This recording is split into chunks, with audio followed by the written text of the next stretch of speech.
3 stories below ground, halfway to hell, and no way out. What they give you?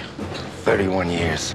You are about to enter the Fortress, a privately owned maximum security prison operated by the Mentel Corporation. Christopher Lambert, Fortress, where the punishment is the ultimate crime. This week, Russ, we're talking about Fortress 1992. Fortress. Which was directed by Stuart Gordon, who's probably most well known for directing Reanimator. Oh, he directed Reanimator. Yeah. Great. He also directed That makes sense. Castle Freak and Edmund. We've talked about Castle Freak, not on this podcast, but we may do it. Yeah. And Edmund, which I don't know what that is. Yeah, that's the thing. Like, What is Reanimator and Castle Freak are both great cult films, and I had no idea Stuart Gordon directed Edmund. What is that? It's a film starring William H. Macy, and it's based on a play by David Mamet. Okay. I assumed it was directed by David Mamet, but it kind of makes sense because Gordon started in like experimental theater, and Edmund is like a weird neo-noir experimental descent into hell. Okay. I haven't seen it in a long time, but I remember it being pretty interesting. A lot of visual effects or just weird trippies? No visual effects. What's interesting about it is it's about a homophobic, racist guy who the movie ends with him in a gay relationship with a black man. Okay, so it's a biopic of Mel Gibson. Yeah. Stuart Gordon and Brian Usna, the producer of Reanimator and the director of Society and Bride of the Reanimator, developed the story for Honey, I Shrunk the Kids and the sequel, Honey, I Blew Up the Kids. Both classics. Yeah, which I wouldn't have thought that the creators... Yeah. But both, kind of special effects heavy productions. Yeah, and they're both kind of like a mad scientist type thing. Fortress was originally set to star Arnold Schwarzenegger. I did hear that. Yeah, Arnold. That's pretty wild. That would have been different. It would have been way different. Yeah. I guess he was just a fan of Reanimator, so he wanted to do it. And then once Arnold dropped out, the budget was cut dramatically down to $12 million. I don't know what it was originally. I read somewhere it was 60 to 70 million with Arnold attached. It was like a big Hollywood budget. Yeah. And then it dropped to 15 mil. So Christopher Lambert of Highlander fame was cast to replace Arnold. Highlander. Yeah. That's where I saw him. He looks like a cross-eyed Thomas Jane knockoff. He does look like Thomas Jane. Right? Yeah. I kept way before Thomas Jane. Yeah, I thought the poster looked, I was like, oh, great, Thomas Jane. I haven't seen a movie with him in a bit. And then, oh, no, it wasn't.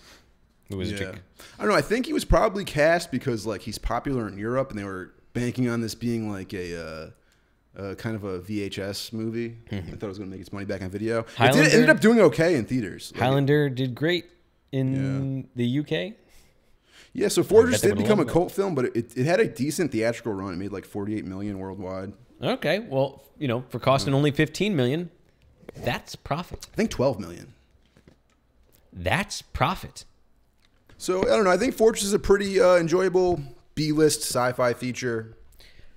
I can only imagine how great this would have been with Arnold in like a massive budget. Oh, right. It could have been a lot more, but it would still be the same director, right? It would still be the same director. So, Stuart Gordon is no Paul Verhoeven, but he's a pretty good, like he's made some pretty entertaining genre flicks. The setup of Fortress is pretty strong. After that, it kind of falters and relies a lot on like prison movie cliches. Fortress is full of both prison movie and sci-fi tropes, but there's some great effects and action sequences. Yep. And the film is shot very well. They utilize the new Warner Brothers movie world in Australia. The cast is a who's who of B-movie actors from Jeffrey Combs to Lincoln Kilpatrick to Toe Towles and Vernon Wells. And Kurtwood Smith gives a great performance as the prison director Poe, probably the standout performance in the film. Now, Kurtwood, I had heard of. Like, his name sounds familiar. He was in RoboCop. He's the bald guy from That 70s Show and Dead Poet Society. I like him a lot. And that was when I saw that. Yeah, I forgot about Dead Poet Society. That was his first. In fact, his credit comes first in the movie. RoboCop. Sure. Where he plays a guy fighting a cyborg. He plays the bad guy, Yeah. In this movie, he does play the bad guy, although it's kind of a different character. Yeah, it's a slightly different role. He even might be a cyborg. Yeah. But I give Fortress the thumbs up. 3 stars. Terrible poster, but a great movie. 3 stars. Wow. I'm going to save my review for the end because that's what I do. I say go watch Fortress. If you haven't seen it, it's free on Tubi in standard def. There is a Blu-ray, but I think it's only available in Germany. Even without high definition, though, you can very clearly see Christopher Lambert's balls. Oh, yes, very clearly. We will get to that when it shows up. Yeah, yeah. Well, we'll talk a lot more about Christopher Lambert's testicles. I hope you should stick around. Yeah. Yeah, yeah. That's it. Just They're stick gonna around. Make a ball joke. No.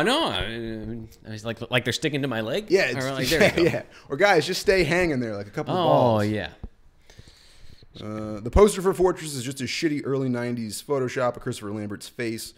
This was a trend in the '90s. Was it even Photoshop?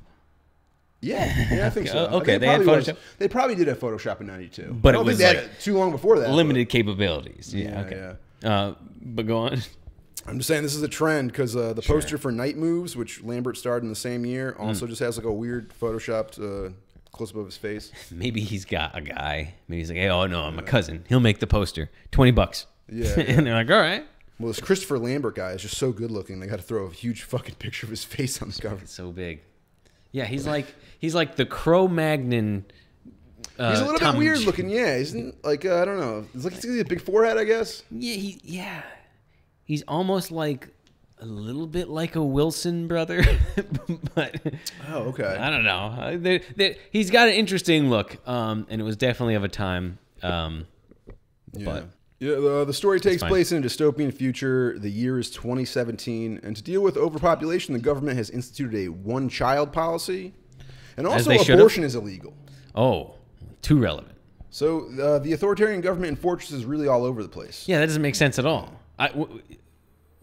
One child, so they're just limiting sex. I'm hearing, or they're making sure you pull out.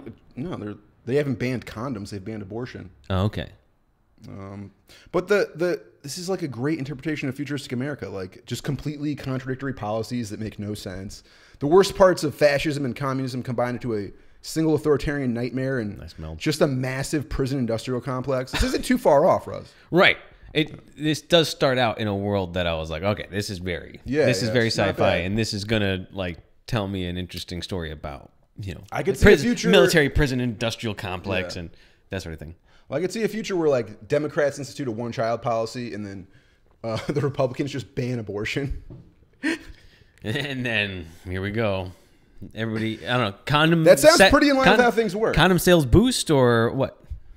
Yeah, I guess. What would be just more illegal abortions?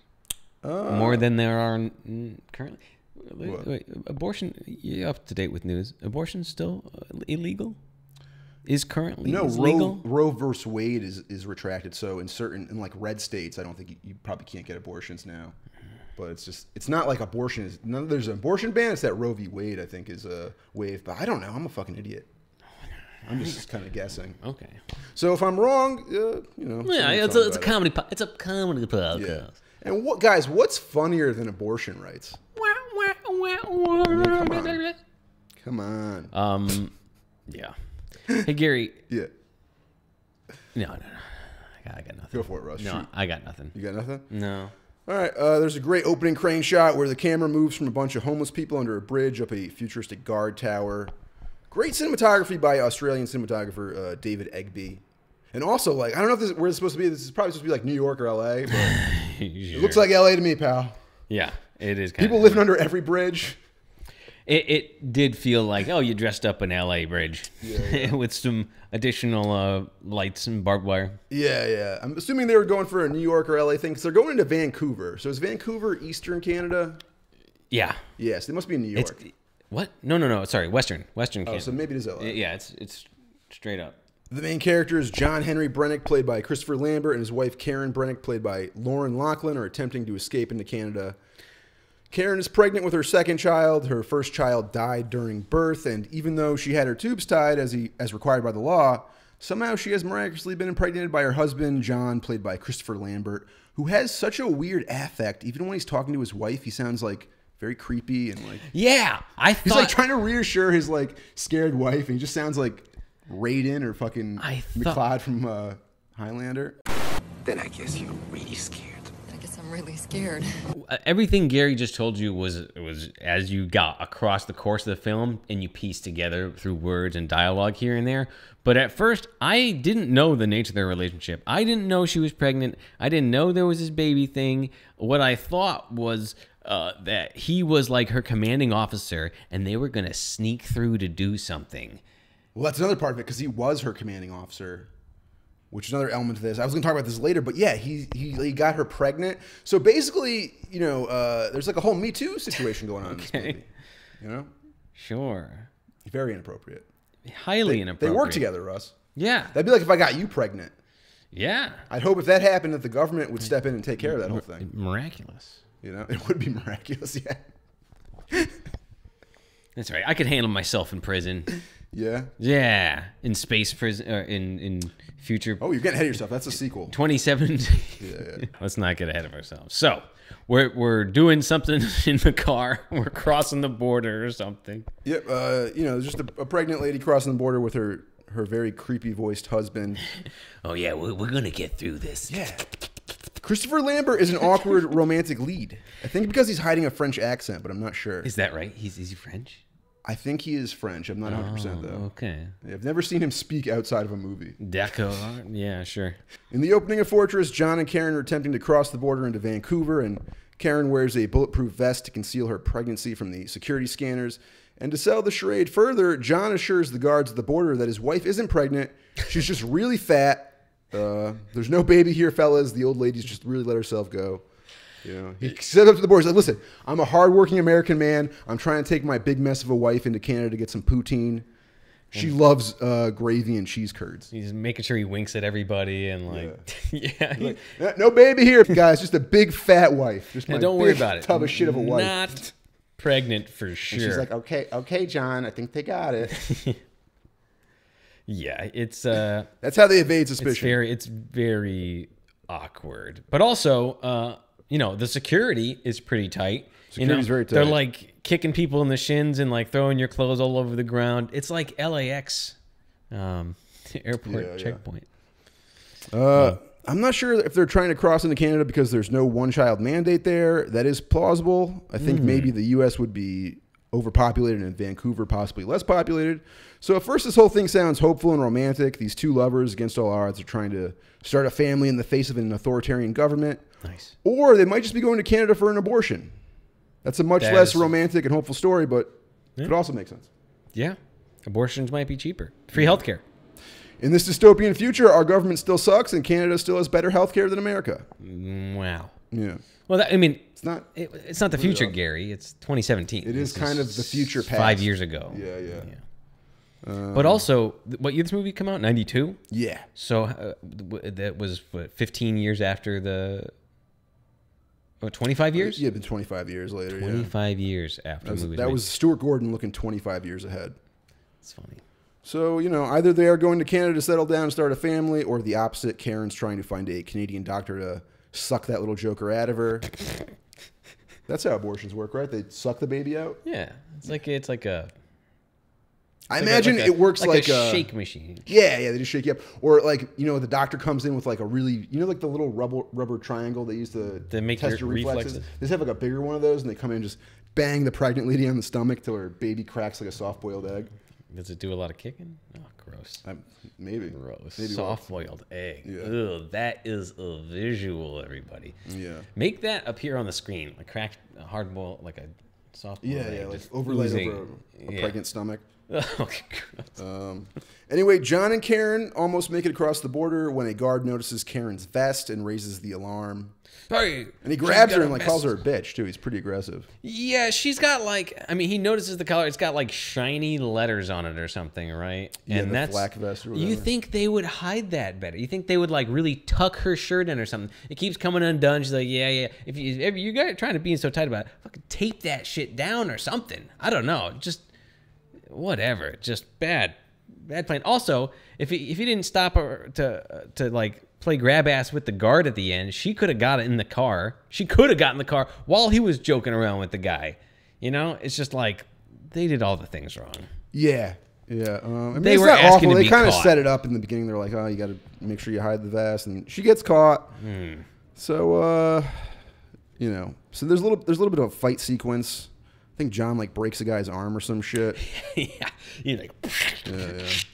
twisting around. It's not bad. And then Brennick is basically attacked. He's caught by dogs while Karen seemingly gets away. Oh, and these dogs just go at his arms. I was expecting them to rip his arms off. John is then sentenced to 31 years at the Fortress, a 30 level. I think it's an 80. The Fortress. The Fortress. It's a copyright name. Yeah, so it's a 80 level maximum security prison in the desert, buried underground, run by the Mentel Corporation. Mental. And John goes in. I didn't put that together. Is that what they're trying to do? I don't know. I tried to the think. gag? I tried to read into it, but I was like, I don't think there's anything. So he goes in with a smile on his face, knowing his wife and child are safe. Yeah, that they got away. Yeah, and they use a great matte painting for the exterior of the prison. Sure. This was a nice setup to see the whole pit. Right? Yeah. It's just a big pit in Well, the desert. this is just like it's well done for a low budget movie. Some computerized voice gives exposition as Brennick is being transported in. And this is where we're introduced to the Clifton Collins Jr. character, Nino. Nino. Right? I say that right? Does he have a name? His name, Nino. He's the bald big guy? No, the guy who gets raped by him. Oh, He's in the transport van. The small, God damn it, Russ, watch the fucking movie. I guess like his name is Nino because he's like the young boy. It's kind of on the nose to call him Nino. Oh, I see that. Yeah, and like that's Spanish for young boy. So he's a young Spanish. He's a young man. Spanish boy. He's going to prison and it doesn't bode well. No. And he's acting tough in the van as a contrast to another new arrival who's like anxious and freaking out. Yeah, he's not having it. He's got 60 days in there, but he's freaking out still. Yeah, he's not handling it well. Brennick and the other arriving prisoners are told to strip in the transport van, which is pretty dehumanizing and the first of many homoerotic scenes in Fortress. A lot of It's a prison of movie. naked men. A lot of naked men. Mm-hmm. So keep those boners tucked away, folks. The inmates into your belt. Yeah. Tighten it. Yeah. Tighten it now before Gary goes on to describe in explicit detail. I will be checking Russ's penis for the, erections throughout the the amount episode. of dong that we see in this movie. The inmates are shown a video introduction informing them that they will be used as slave labor to further expand the prison as part of the prevailing prison industrial complex. So there's some like Aldous Huxley, like Philip K. Dick type sci-fi in here. It's not handled as well as like RoboCop or Total Recall, Sure. but it's there. Yeah, it's a dystopian future, and you got the pieces. So to maintain discipline, all inmates are implanted with an internal device called an intestinator, which induces severe pain or death as a form of physical control and mental conditioning. What a silly name. It is a silly They name. say intestinate in this movie so many times. Yeah. And it failed to please me. I like the word intestinate. You like it. I like it. I think it's stupid, but it's fine. Yeah, and the way 'Cause they... it the way sounds they- awful. I don't want to. It does not sound fun. And the way they like put it into their bodies is pretty brutal too. They just like shove it down their throats like a big robot arm. Yeah, you got your head gets stuck in this thing, and a big arm comes out, a big tube, and probably hasn't been washed off since the last prisoner, and kind of forces it down your throat and like shoots it down your gullet like a gun. Yeah, pretty dehumanizing. Yeah. Yeah. So Get mouth fucked by a machine. Yeah. Now take its robot load, which is just a big hard metal you pill. do get face fucked by a robot dick first day in prison. Welcome So- to and the it's only downhill fortress. from there. Yeah. So the anxious old guy from the transport van starts kind of freaking out and he's asking for a freaking. doctor. And this is how they kind of demonstrate the intestinator. He goes over the red line, and You shouldn't have done that. They should have done that. And then the implant like shoots out like a bullet, and that's how they demonstrate the effect of that. Yeah, it looks like his belly starts to grow, right? He like opens up his shirt, you can see his stomach, it starts to expand, and then it like explodes out. Yeah, there's some decent gore in this movie. Not a lot, but you know, But there is enough some. to be effective. Yeah, yeah. I mean, there's quite a few kills, but we'll get to those eventually. So the first of many. Yeah, the prison is run by Director Poe, who's played by the great Kurtwood Smith. And Poe oversees Z10, a computer that monitors the day-to-day activities in the fortress. And you know it's a good computer because he's got CRT monitors. screens and he's got so Also, many CRT monitors. They keep doing like touchscreen functionality that's not real, so it's just like somebody putting their finger into a CRT monitor. Donk. It's kind of funny. Yeah, you know a person's evil when they have more than one screen in there. I never understood the logic of all the little TVs. Why would you have that? Why would you want to see something small 9 times?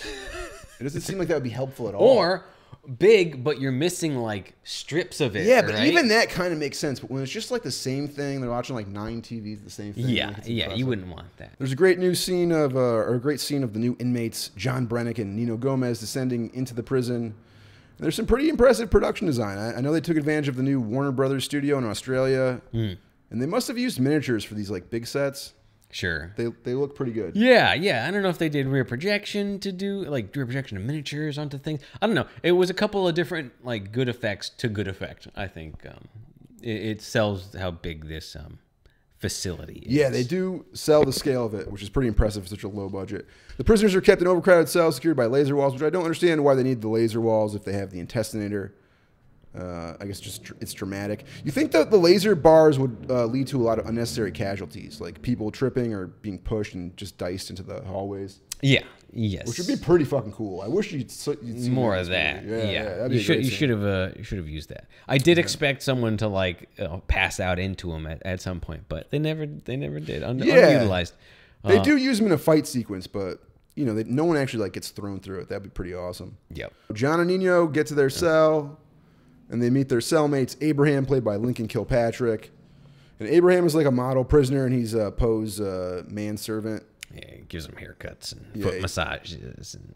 Yeah, he's trying to like get parole, I guess. And D-Day is played by Jeffrey Combs, who's like a machines and demolitions expert. He's wearing these big like Coke bottle glasses, and I liked this character. yeah, he's really playing it up the way Jeffrey Combs does. And yeah, Jeffrey Combs, if you don't know, he's the character in Reanimator. He's like the doctor guy, right? Yeah, he's Herbert West in Reanimator, which, And so interestingly with enough, this- like, now I see Reanimator listed as Herbert West Reanimator. It's like they changed the title in the last few years. I don't know That's why. odd. Yeah, it's like a marketing thing. Weird.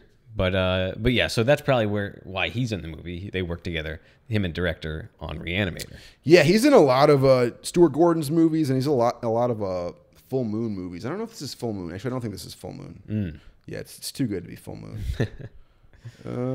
Full Moon did the Reanimator series. No. I think the company, it was Charles Band's company before Full Moon, but that company did eventually turn into Full Moon, I think, and started making shittier movies. They're like the shitty Troma. That's what I always think about Full Moon. Did they do P-51 Dragon Fighter? I don't know. I was in that. Were you? Yeah. Nice. So you might be in a Full Moon I'm movie. unaccredited stunt guy. Shit. Yeah. There you have it. If you watch the trailer and the Nazi gets shot, that's me. Oh, cool stuff. Yeah. So finally, the last guy in the cell is Stiggs, played by Tom Towles. And Stiggs is kind of a bully. He tries to extort John and threatens to rape Nino. Yeah. He's not Pretty very scary stuff, cool. Russ. He's kind of a bald asshole. This guy, he just got an intestinator shoved down his throat, and now he's about to get an inseminator shoved up his ass. Oh. You know? Life in prison. It seems like. Well, here's the interesting thing. The intestinator doesn't keep you from raping other inmates. No. Why would it? Yeah. Why would it do that, Gary? It's not like it's Literally, it's not none like it's of a your metal butt orifices plug. are safe in this prison, Russ. Yeah, they're gonna blast metal loads down your throat. Yeah. They're gonna blast regular loads anywhere else they want. It's Well, prison, Gary. It's pretty funny. Have that you ever been to an industrialized prison? Of course I have, Russ. And it's pretty funny that the intestinator keeps you from crossing lines, but not crossing the line of sexual assault. That's a line that the prisoners in Fortress can just gingerly step over. You know? It's widely accepted. It makes sense. How are you supposed to have a prison without rape? A prison without rape is just summer camp. Mandatory long-term summer camp. Do this. Make a macaroni thing.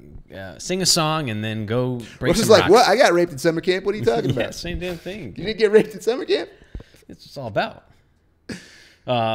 Yeah, no, I mean that is interesting. The threat of rape is always like, oh, you're going to prison. Yeah. Prison's scary, but think about it. You're going to get raped there, and that's the scary part of prison. That's like always what people focus on. It's, yeah. Oh, don't drop the soap. Don't drop the soap. You're gonna get raped. Yeah. I mean, maybe. I'm willing to bet there's probably a lot less rape in prison than people think. I would hope so. Yeah. I Because guess it it's seems just- like everyone's It's just the getting ultimate violation. raped up in there. Yeah.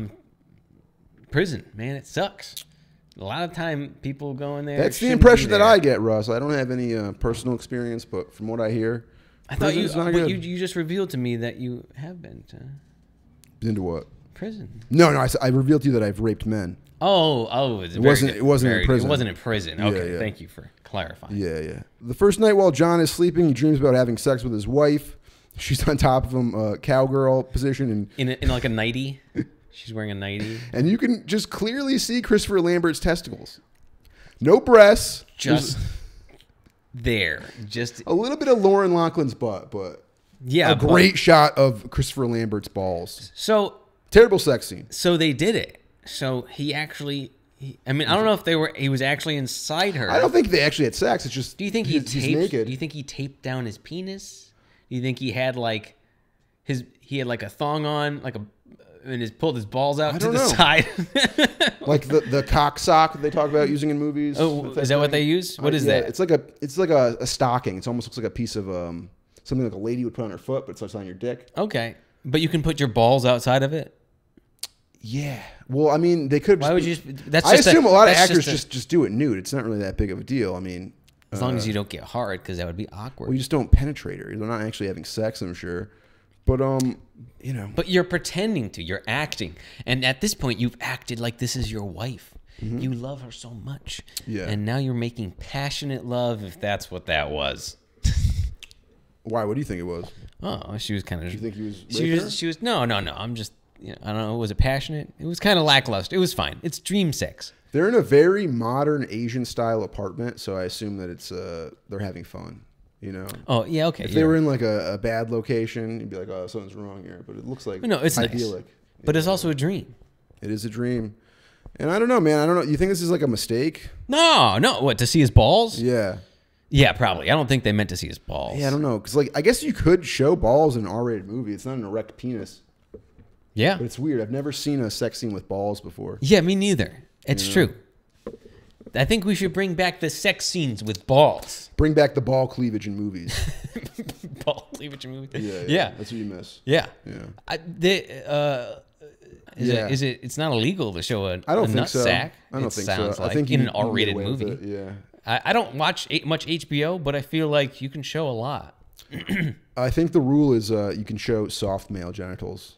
Okay. You can show full frontal nudity on a man, but it can't be erect. And you can show female nudity, but her nipples can't be erect. Oh, is that a fact? I don't know. Is that that's what I'm at? I That's don't what I'm think asking. so. Okay. Can she have an erect clitoris? I don't think you can show anything. You can show full frontal of women, but you can't see like vagina detail. Okay. I don't think you can show clitoris. Okay. She couldn't be spread eagle. That's where we draw the line. Yeah. But what if she's just kind of lippy and it's just kind of like hanging out a little bit? Yeah, I mean, I think they did that in Matilda, the Disney film, so it is possible. The computer scans Brennick's head with a drone, and Poe watches the sex stream, and he gets a nice peek at Christopher Lambert's balls, and then he activates the intestinator to punish him. Computer, rewind, enhance. Computer, enhance. He Enhance watches the it a lot. balls. Yeah. And in fact, when he's watching it though, it's it's his computer doing like a brain scan on Lambert there, right? Yeah, on yeah. our John character, and it's coming through like you remember cable box TV when like on the upper channels you didn't actually have it was like porn. It was like It's the like Playboy it's channel. scrambled. It's all scrambled. It's like inverted and kind of messed Which up. how appropriate, because it's basically what he's doing. He's like watching this porn he shouldn't be watching. So like right away, the prison director Poe is a bit rogue, right? He's like a voyeur. He's a sadist. He's doing things he shouldn't be doing. Right. He's watching inmates' dreams and jerking off to their weird scrambled pornos. And the next day, as promised, Stiggs and his friend Maddox rape Nino, and Brennick saves him. Just at a construction site. He's just pounding away on the on his Oh, jackhammer. they certainly and are. over there. Oh yeah, there. yeah. And Brennick saves him, but his timing isn't great. He comes in a little bit late for the rescue. Yeah, he does save him, but he's already been penetrated. He's already been penetrated. After like the first couple penetrations, it's like, yeah, you might as well finish. So then No, it's very unfortunate. I mean, I'm sure you still want him to stop, but it would be better if he, was there before he actually got his dick in your ass. Right. Yeah, it's crazy that could happen on a construction site. Yeah. I guess why not? Though? It's prison. It can happen anywhere. Yeah. And it's also by a character we haven't really seen yet, right? It's by this big guy who actually was probably Maddox, who I think is in Mad Max. is that Arnold Schwarzenegger's stunt double? No, I think he's one of the bad guys in Mad Max. Arnold Schwarzenegger's stunt double might be in this. He's in Reanimator. No, he's Okay. not in this. He's in Reanimator. Oh, okay. Yeah, Because I heard that's how Arnold got kind of introduced to the Reanimator and then to the Yeah, Arnold Schwarzenegger's stunt double was one of the corpses in Reanimator. So Maddox rapes Nino and Brennick saves him. Like I said, his timing's not great. As he saved him, he runs up, hit him with a hammer or something. He just punches Does he? him? I think he just punches him. Okay. Pulls him away. Just pulls his erect penis out of his little friend there. And then Brennick is taken to meet Poe. So there's finally a scene with Kurtwood Smith and Christopher Lambert. And in Poe's quarters, he shows Brennick a surveillance video of his wife Karen showering before he activates her intestinator. Oh, he loves this intestinator. Hey, intestinate. And then you just... Yeah. Imagine having an intestinator. It's probably like just... I was waiting for it. Gary, if you were locked in a post-apocalyptic prison and you had an intestinator, would you try to save your pregnant wife? Yeah. Would you watch her, or would you just watch her shower? Yeah. Would you stop this bald guy from intestinating her? Yeah. It's quite the plot twist. Like now Poe has even more leverage on John, and Karen has been captured. Yeah. Yeah, I mean, that's really the twist, right? It's that he thought she was free, and he was fine with being in prison because she was escaped. But now, that's not even the case. She's in prison, and she's getting intestinated. Yeah. It's pretty fucked up to torture a pregnant lady in the shower. It seems pretty twisted. Yeah. And, Kurtwood, you son of a bitch. you piece of shit, Poe. And, she's being held in the upper level with her unborn child, who, being illegal, is now officially owned by the Mentel Corporation and will be confiscated at birth. Another interesting revelation in this scene is we already talked about this a little bit, but John Brennick is a celebrated soldier, a so-called Black Beret, and Karen was a soldier under his command. Beret. Black Beret, yeah. Okay, cool. Does that exist?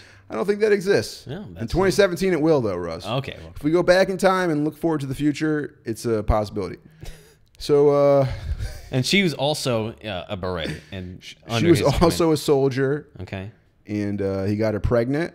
Okay. So basically, this is like a Me Too type situation. Like he left the army in disgrace. Oh. You know. And then, is that what happened? I think so. No, I mean like with the movement. The movement? How is this a Me Too situation? Explain. Oh, you're not supposed to fuck your employees. Oh. She was under him, so he had the power over... Russ, he had power over her. Right. Right? In line with... Sure. I see. That's not okay. Yeah. It's not okay. It's so not really, okay they're trying to make this guy out to be a hero, but like the government's right. He should have been disgraced and fucking... Well, what if they're in love, Gary? Yeah. You should leave the army? I guess Can so. you in 2017 just leave the army because you're in love? Well, I guess he did because he was dishonorably discharged. Yeah, I right? guess So he's in bad standing as far as the military goes. Maybe he just had dishonorable discharge. Yeah. Maybe he just had Brought shame to his just family. some discharge because he's very attracted to the soldiers in his command. And now That's what I call it when I have nocturnal secretions. I'm like, I had a dishonorable discharge. That's a pretty good joke, Russ. That's a good one. Maddox attacks Brennick, which leads to a fight on the retractable bridge that leads into the prison. Maddox, this guy's got a number on his forehead. Do you know what that means? It's like 187. That means you killed the cop. Oh, is it? Yeah. 187 means you killed a cop. You never heard that Snoop Dogg song? No. Oh. Okay. Sing it. I go 187 on an undercover car. Something like that. All right. Yeah, okay. Wow. Don't kill police. And then he put that on his forehead. that- Or did they? He was branded as like a No, a I cop think killer? he probably got the tattoo as like a symbol of pride. He's like, yeah, I killed the cop. I got some tallies on my back for all the small Mexican boys I've raped. It's just like part of the prison culture, you know. That's pretty cool. I got a tear tattooed on my dick from having a wet dream. You know, every time you have a wet dream, you gotta get a tear tattooed on your dick. Oh, that sounds rough. But now your dick is just black. It's just It's covered, just covered in tattoos. tears. Yeah, Tattoos. it's like a full sleeve, but you yeah, can like one of those tattoo dudes who's going so far with the tattoos that now they just blacked out their arm. Yeah, you ever see those guys? Yeah. and you just inked your skin. Hey, tell me, when you're getting your dick tattooed, you have to be hard, or you stretch it out across a... I don't know, but I've heard that when you get your penis tattooed, it makes you cum everywhere. Whoa, really? That just sounds like what a tattoo artist tells you to get you to sign up for a tattoo. on your Dick dick, tattoo. you Oh, know? dude, you're gonna... Oh, don't worry, dude. You're gonna blow. It's everywhere. That sounds... I feel like I'm bleeding. I feel like there's ink. I feel like I don't want to be coming at the same time. I feel like I do not want to get tattooed on my penis. No, I don't even want to get tattooed on my ball sack. Outside of oh yeah, for sure. Oh yeah, anywhere else. My ball sack's already covered, so I got no more real estate there. But penis is definitely a no for me. So you know, during the fight, Poe is watching, but he just lets them go. He doesn't intervene right away. All right. He just lets them fight it out, and Brennick beats Maddox, and then Poe orders him to kill Maddox, and he refuses. It's a cool so scene. He gets testinated. Yeah. This is a cool scene because like the bridge is like closing. Bridge is They're kind of closing. falling. You know, they could fall. They're kicking each other. Brennan's hanging underneath the bridge, and he's like Brennick.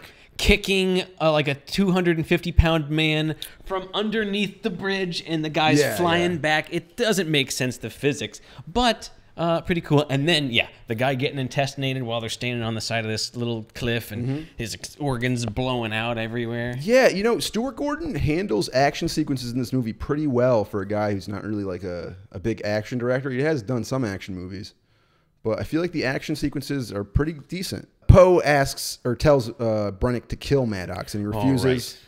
He So will he's not be getting broken. intestinated. He's getting intestinated, but he refuses to conform to the prison's control. Right. He can't be broken. This is key to his character. Right. I found this. So instead of like... And it's like, it's admirable, Russ, but I don't think that Nino would appreciate the gesture, considering that Maddox is actively trying to sodomize and extort him. Yeah, right. So, you know, John's fighting the rapist. Yep, he's fighting the And then rapist. he saves the rapist from dying. He saves the rapist. just to spite the prison. Just leader. to spite the prison warden. But Nino's hole is safer now, Russ, as one of the robots just blasts Maddox guts out. Right. So Pretty cool effect. You can't rape anymore when you have a giant hole through. Actually, it is a pretty good effect. It blasts him out. He reaches in. He like reaches around, feels the Yeah. hole, and then his body like falls off, and you see like shadow of the body like on the wall, and you see like a hole through the body. It was done well. It was probably like a dummy or something, but Yeah. cut nice. You know. Yeah, he falls into the center of the prison. It's like a big chasm. And next, Brennick is put into the mind warp machine, which is basically like a non-surgical lobotomy. In a spinny rig. These things were so popular. They're Yeah, it's the same thing from Lawnmower Man, right? Yeah, you get strapped in all fours, and it's almost like the rack, but it spins 360. It's called a human gyroscope, Gary. Oh, okay. And you can buy one for gyroscope. $3,500, I think, 35,000 maybe. 30, they're not. 3,500 sounds. 3,500, I don't know, yeah. 35,000. The one from Lawnmower Man was probably 35,000. Okay. Actually, no, they wouldn't spend that much money on Lawnmower Man. They spent it all on the RoboCop monkey at the beginning. And the CGI. Yeah, yeah. But anyway, yeah, he gets put in this silly spinny rig. Yeah, they just put him in this weird spinning orb, and then there's like trippy flashbacks where Karen is getting raped by Maddox, and their baby is like dead in a jar. It's like very dark scenes, but they use a super cheap visual effect. It looks like something from like a shitty 80s music video. Yeah, essentially, he watches just a slew of NFTs. Yeah, yeah. It's not too They're impressive. just color changing and like shifting psychedelically, but It's not like very- 92, but this is like 1987 Yeah. video effects. And then Brennick just comes out basically like a mindless zombie. Yep. Yeah. It melted his brain, but he was in there for like 5 days or something. It's very much like One Flew Over the Cuckoo's Nest, where O'Murphy gets the lobotomy. And I think my biggest criticism of Fortress is probably like the technology stuff. It's like, this is a pretty solid dystopian future movie, but the tech stuff isn't too well written. There's lots of like plot holes with the tech, and it just... I mean, what do you mean? With a mind melting device? What are you talking about, Gary? It spins you around for 3 days. Just, It's you gonna- get spun around for 3 days. You and have a hallucinate. lobotomy. And then to come out of it, it's just as easy. Right. NFTs or non-findable testicles, which is Yeah. not what this movie has. Has very I think non-functional is funnier. non-functional testicles. We don't know if they don't function. You I mean, call- they clearly do, Yeah. Gary. They function better than they should because he's getting a woman pregnant who can't be. Yeah, no, I don't think John Brennick has NFTs, but I just think it would be funny if you called up like a crypto exchange and were like, "Oh, can you guys help me? My balls don't work." You're like trying to explain to them. Yeah, no, they just don't. They don't do the things. Yeah, They yeah. don't. Is that what you guys do? You know, they don't.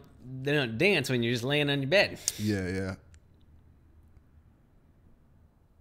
You ever just take a mirror and stare at your balls, watch them do their weird Dude, my balls are so long. fluctuate? It's Yeah, like, it gets me worried that something bad's gonna happen because I hear about people like getting their nuts twisted or my balls hang tripping- so low, dude. tripping on 'em? My nuts are a tripping hazard, Russ. oh my It's- god. I got long balls, dude, like Larry He's David. got to toss them over his shoulder before he sits down in the toilet. Otherwise, cold, wet balls covered in shit.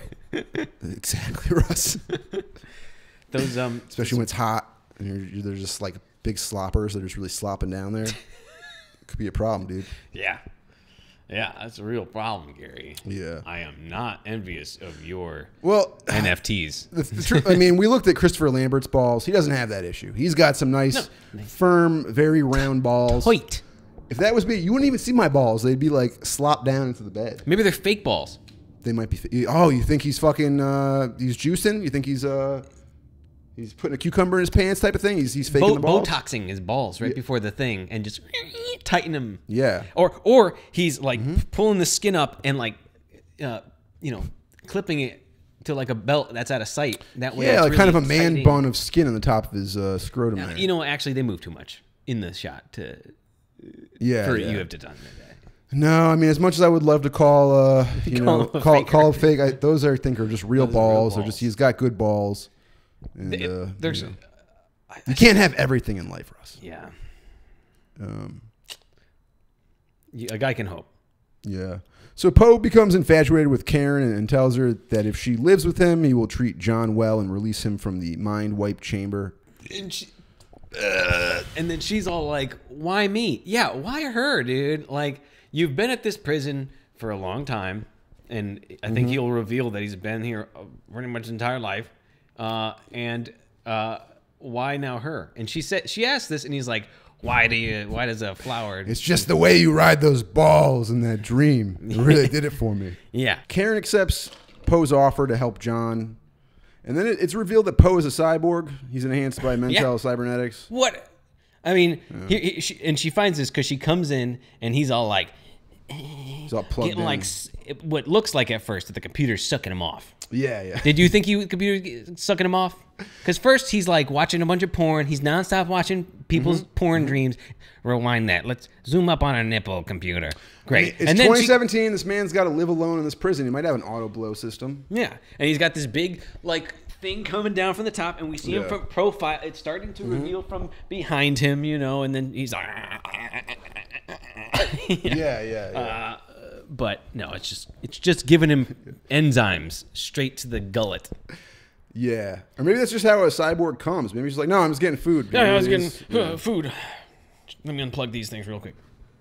Wipe that protein enzyme. Yeah, I don't know. It's weird. Like, so, Kurtwood Smith is a cyborg, but like, you think a cyborg would like age better and have a better hairline?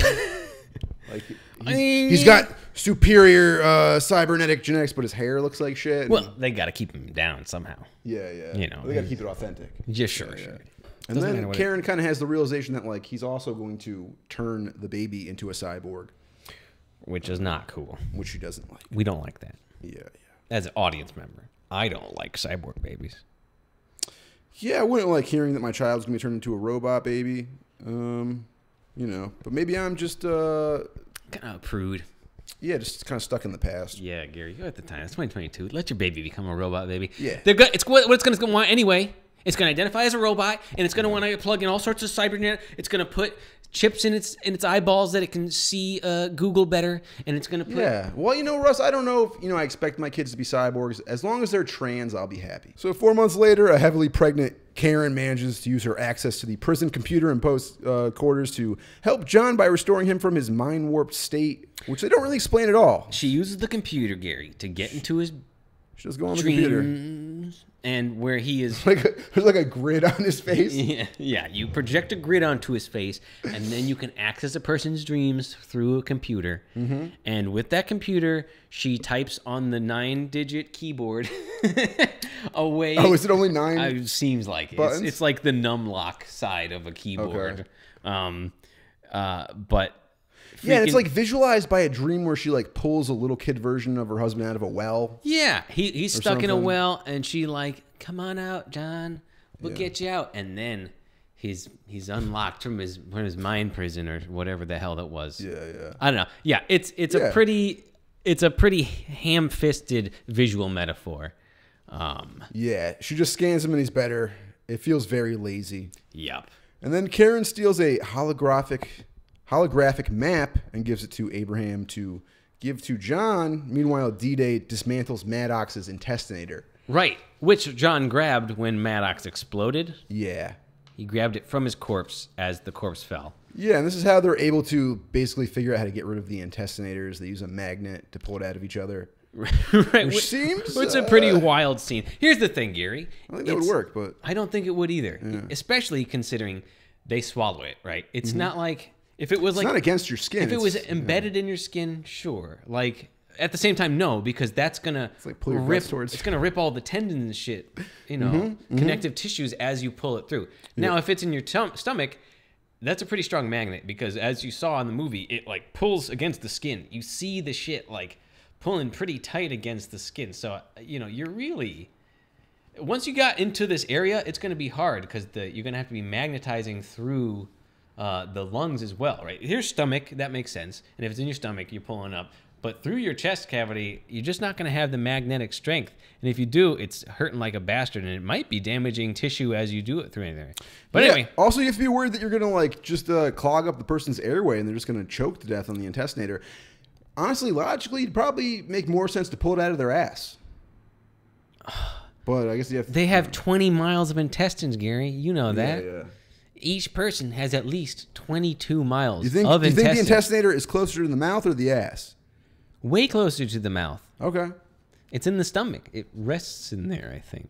Yeah, unless it's in the intestines. It's called the intestinator. Yes, you figure it's in their intestines. It's probably in the intestines, actually. Yeah. So, yeah, it would probably be easier to go through the 22 miles and get out through your ass. I keep saying 22 miles. It's not even a mile. It's not even like 20 feet of intestines that you have. Okay. That's a misnomer. It's a lie that doctors tell you. Goddamn doctors. Always lying. Eat an apple, everybody. Keep those assholes away from you. That's what they say. And then you find out the doctors are just in bed with Big Apple. Big Apple products. Yeah. Trying to get you to buy fruit. Everybody knows fruit is bad for you. It's just sugar. Yeah, it's just sugar. Just sugar and fiber and vitamins. And who needs that shit? Who needs that shit? I got Twinkies and coffee. Yeah. Red meat. You got a big old steak. Intestinators. I eat them for breakfast. Yeah.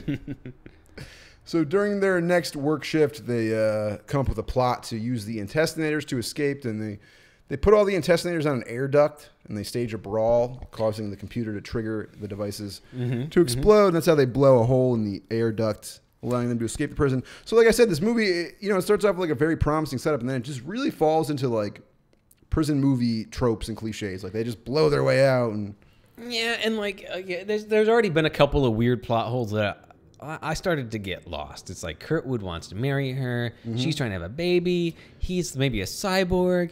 They want to do something. He's going to with the release baby. John when this He's going to happens. release John, and then he sees the video of her stealing the thing. So it's weird because this cyborg, like he doesn't have sex, right? He doesn't have a dick. He's not into that. So why does he care so much? It's almost like a Pinocchio thing. He really wants to be real, right? He's. But why her then? Why does it matter? Why would it? Why finally? It's this one black beret that he's trying to he's fallen in love with from afar. Yeah, he just really wants to cuck out this one prisoner that he doesn't like. Yeah, what a dickhead. And also, around this time, Kurtwood is locked out of his. He's almost fired, right? He's like fired from his position. Yeah, but yeah. He's gotten for into shit. allowing for allowing her to steal the diamond or whatever. Yeah, and this is allowing her also escape. like how the computer fucks up because like he knows that Maddox is dead. Also, the computer should know that Maddox is dead and not set off his intestinator. Yeah, the computer This computer killed is him. very fucking stupid. Like I said, the technology, also the really writing smart. of like the technology in this movie is not good. It's like It doesn't make sense. Yeah. It's like magic technology, right? So once you have magic rules technology and there's no real basis in science or anything, you can do whatever and you can have all the limitations. Oh, I can shoot my exploding spell at you, but it doesn't work on cars for whatever reason. You know, it's like once you get into magic, it's all fucking fake. So you can make up whatever. Well, it's like they didn't have the rules it is, foresight whatever. to know how good it would be. Like if you would have they have a GPS on the ship that doesn't know when the guy's dead. It's just like Right. yeah, I don't know. I mean, doesn't- Stuart Gordon's his thing is not really like smart tech sci-fi. But it is a weird like plot hole. Well, yeah, that I'm willing to accept at this point because like kind of whatever. Let's just get this movie over. How far are we? 50 minutes. Yeah, we've been watching this thing for a while now, and you're pretty ready to see them get out of there. And then Poe sends some cyborgs after them. What's up? I do want to say on that note, he gets fired from his job, which is funny enough because he's been just trying to go gung ho on this job, and then it's like you are confined to your quarters, and he says this line that's like confined to my quarters. I've never left my quarters since I've been born, and this is an interesting. He's kind of a sad, tragic character. Yeah, it was an interesting like twist. It was like, all right, well that's funny. Now he understands the prison system. He is also a prisoner and a property of the Mentel Corporation. And I did like that. I don't know if it made him any more like, I didn't like him more because of it. He was still an asshole who was doing weird shit for no reason. And just had like, pent up angst against this one guy and his wife, but whatever. Yeah. So on to the cyborg. So let's go now. Cyborg soldiers show up. Sweet. Yeah, the cyborgs are pretty cool. They send the cyborgs after them, and Brennick rips one of the masks off and kills it before taking its gun. Yeah, it's got like a sewed up eye and like some tubes hanging out of its weird jaw. It's a cool design. And like I kind of wasn't expecting to see these sort of mutated cyborg battle guys. When they kill the cyborgs, it's pretty gory. It's like a big mess of like blue fucking gunk. Slops. And he gets the gun. So he's like, he's got the arm gun, which is kind of cheesy. It's like a turret with like guns and a fucking flamethrower. It's got a flamethrower and two different guns, and you stick your arm in it. Yeah, it's sci-fi as heck. And next, Brennick breaks into Poe's quarters, and while this is happening, Karen is getting prepped for surgery that will kill her and deliver the baby. Why would they do that?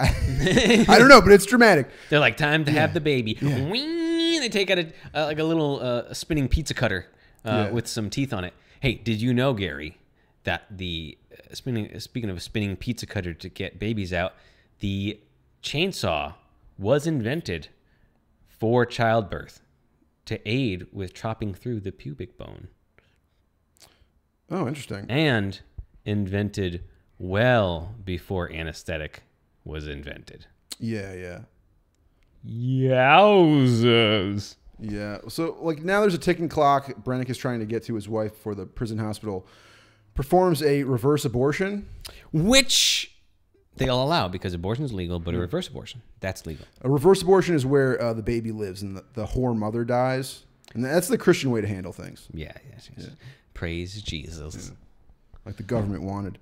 And praise the Lord Joe Biden. Yeah. Trump? Who we rooting for here? Who are we rooting for here, Russ? I don't even know. Jesus Santa Christ's Claus. I think they're all fake. Santa Claus? No, Joe Biden and Trump. Oh, yeah. I don't think they're real. They're just AI. They're just things you use to scare children. It works. Yeah.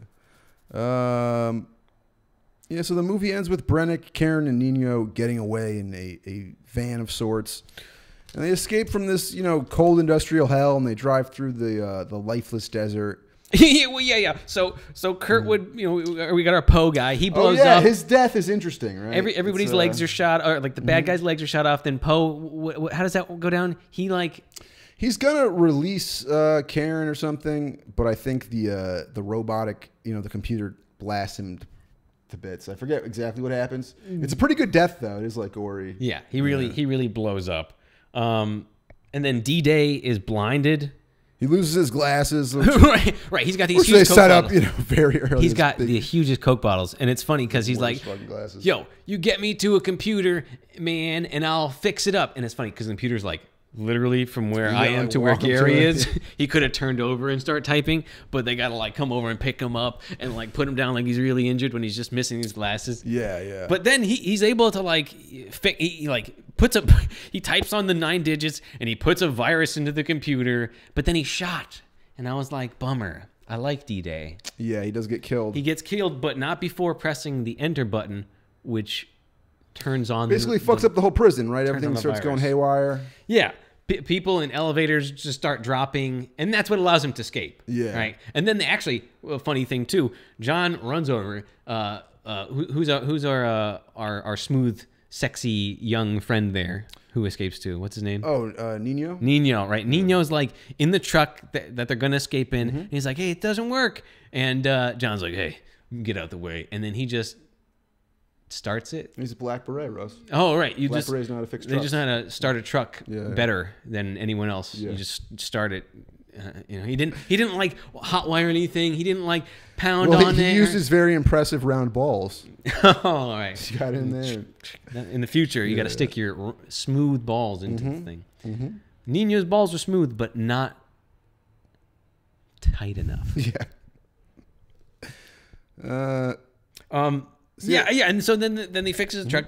They drive out. They're safe in the desert, and it's like, haha, fuck all those other prisoners. Yeah, for sure. The three of us. Well, what are you gonna do? You gonna save everyone? Come on. His wife's pregnant. He's trying to get his baby. You could have. They did make the prison go haywire. It's kind of up to them if they also want to. I guess they shut it down, but they also shut down all the elevators and everything just fell. Yeah. You know. All the pregnant women's babies died because because they sabotaged the whole facility. they sabotaged the whole facility. Yeah. Well, that's a bummer. But hey, at least our heroes escaped. Our heroes escaped with his pregnant wife, and they get to Mexico. Yeah, they crossed the Mexican border. And they, Because they're in America, right? yeah, and now they're in they're- the desert somewhere. So I'm assuming they're somewhere in Southern California. And now they're safe. Southwest area. And now they're safe in Mexico. Seemingly safe, and also there's different versions of this movie. Oh, is there? So yeah, some of it ends with them getting to Mexico. Some of it ends with them just having the baby. But the full U.S. version is like, they get there and the truck comes back alive. It's controlled by Z10. I did not And it kills really a- expect that. You didn't expect that? I did not expect that. The truck to come alive and be like, Z10. They're busy having this baby in this in like a in a barn like he's Jesus, and Yeah, there's maybe a little bit of a Jesus allegory going on here. And then the truck kills Nino. no, I thought he was gonna live. Yeah. And they do a thing where, she's still having the baby, and Brennick hits the truck with his flamethrower, and the truck hurtles into the barn where the baby's being born. And there's like a real 80s cliche, thing of like Brennick slow motion screaming no as the whole barn goes up. Well, the barn explodes. Well, here's the thing. The truck hits the barn. It's like they drove a truck into a barn. Pretty cool. The truck explodes, and then the barn explodes. Yeah. And here's a thing that you see a lot in movies. You'll see a thing explode, and then it explodes again. And I feel like this happens a lot because you do the first initial explosion. You budget to do it multiple times. You have the explosive people who always bring more explosives than they need. This is a fact. Explosive people are always going to make the thing blow up like way more than it should. Yeah. And so they probably have extra explosives at the end, and they're like, all right, well, now we blew up the truck. We got the thing. Now we have all these extra explosives. What do you want to do with it? All right, now we blow it up for big because we have it all. Pack it all in there. Just skyrocket this thing sky high. Yeah, I guess you can always justify it as like, oh, yeah, the truck hit a gas tank. It's like, was there a huge gas tank in that barn? Probably a little gas tank. Little known fact, placentas are highly explosive. Yeah. So if she wasn't having the baby, it wouldn't have been an issue. But because it was like on the floor. Yeah. So remember that next time you deliver a baby. Just beware and don't be smoking when you do it. Yeah, you can never have an open flame around an open uterus. That's true. And actually, second little known fact, concussive force actually helps during childbirth. So if you're near Oh, you a gotta beat the woman on the massive head a little bit. explosion, it helps. Oh, okay. If you're caught in an explosion and launched 50 feet away, it's probably going to be an easy birth. Yeah, yeah. So, you know, there's the big cliche, no scream, and it all ends up fine. His baby is outside of the barn. And the baby's Oh, safe, and it's happy and it's gooey and it's it's all good. cooing. Also, do you notice that, like, when Christopher Lambert shoots the gun in this movie, he always just has his mouth, like, open. He's like, ah! Ah! So, I don't know if it's bad direction or bad acting. It's, Maybe you just like doing it. yeah, I guess so. It's definitely not the same clip of him Yeah. it's- again and again. It is different takes of him with his mouth Yeah. open shooting the gun. He's like, no, yeah, when you shoot a gun, you have your mouth open all the way and you scream. Ah! Yeah. It helps aim. Yeah. It's like in karate when they Kyo. Yeah, yeah. So, you know, I mean, I think Fortress has a great setup. It does a lot of good stuff up front. It staggers a bit to develop. It relies a lot on cliches and Yep. tropes. The ending is kind of meh. Yeah, and you know, at the end of the day, I don't really know what it said about anything. You know, I went in being like, all right, military-industrial complex. Sweet, we're going to do things. And Prison then- industrial complex. Yeah, prison industrial complex. Right. Yeah. And I guess maybe ultimately, let's really break The it down. dehumanization of Of government people? bureaucracy. Yeah, there's definitely something in there. It's like I said, it's not great. Turning people born in a prison system into soldiers. Maybe that's a thing. People being born into slavery, which is like Yeah, there's definitely a lot of sure. satire in here about the prison industrial complex. Which this is what we do. It's a movie, Fortress. Well, about America prison. has more prisoners than any country, I think, in the world. I think we have the largest prison 'Cause population. it makes the money, Gary. Pretty fucking terrifying. Like, that's scary. Yeah, Um, and sad. it is sad. What do we do, people? What do we do, Hope for a Russ? better future. Let's stay out of prison because I don't want to get raped. But I like this movie. I think it's an enjoyable film. I think I can recommend this to people. If you like Terminator and RoboCop, you'd probably be interested in seeing this. Okay, yeah. If you enjoy the films of Stuart Gordon, you'd probably be interested in seeing this. I think this is one of Stuart Gordon's best movies, like his top 4 or 5. What else did he do? Reanimator, Castle Freak, Edmund. I think Right, those right, are those ones. probably my 4 favorites. Okay. Yeah. Yeah, sure. All right. Yeah, so I'm giving this one a recommendation. A sequel to Fortress was made in the year 2000, which is like I weird. saw They that. made it way late. I saw that. I was like, what? You made a sequel to this movie? Yeah, and they brought back Christopher Lambert. Oh, well, great. It's not I'm sure. good. I'm sure he needed work. You think so? I don't know. I think He Lambert had a was pretty good doing career. Highland sequels I think Christopher Lambert's like a big producer. I think now. Yeah, I think he's like he does a lot of stuff. If you look up Christopher Lambert, he's not like it's not that he hasn't been doing anything since then. He's been doing lots of stuff. But the sequel's not good. It takes place in space. It does take place in space. And it's like That's cool. it feels like it's lower budget in this one, and it's like on a smaller scale, and it's just that's not what you want to see in a sequel of Fortress. He's on a prison. He's trapped in. He starts out and he's trapped in prison in space. No, he gets caught again. I think maybe he's with his wife and kid. I don't remember. And then he gets taken to the new, crazy prison, which is in space, What- which sucks Is because there it's another- like, Is there another space prison movie? oh yeah, There's a lot of space. there's a prison lot movies. of prison movies, Sure. and putting the prison in space is a huge leap. But I think maybe some of the Cube movies they get into space. Have you seen the Cube movies? I've seen Cube. Ugh.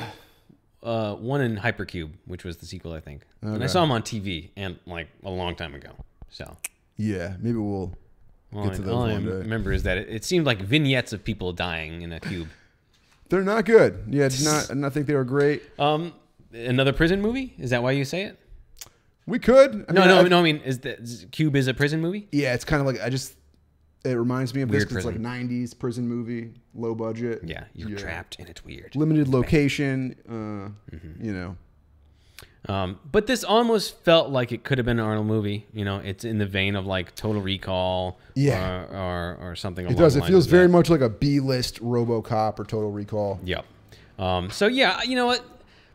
Gary's giving it a pass because we're doing this new yay or nay thing. You can do whatever you want, Russ. Skip I it, don't. dude. I don't try to control You you. can skip it. You skip it. You don't like Fortress. Yeah, not about it. It was fine. It was fine.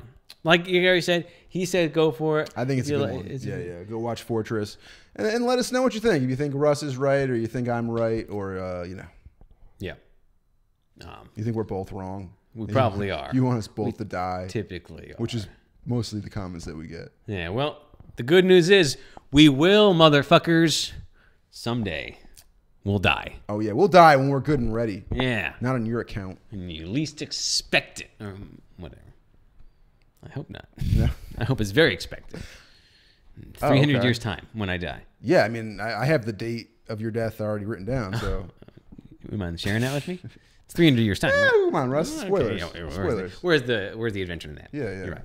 So until next time, if Gary doesn't kill me first, we'll see you then.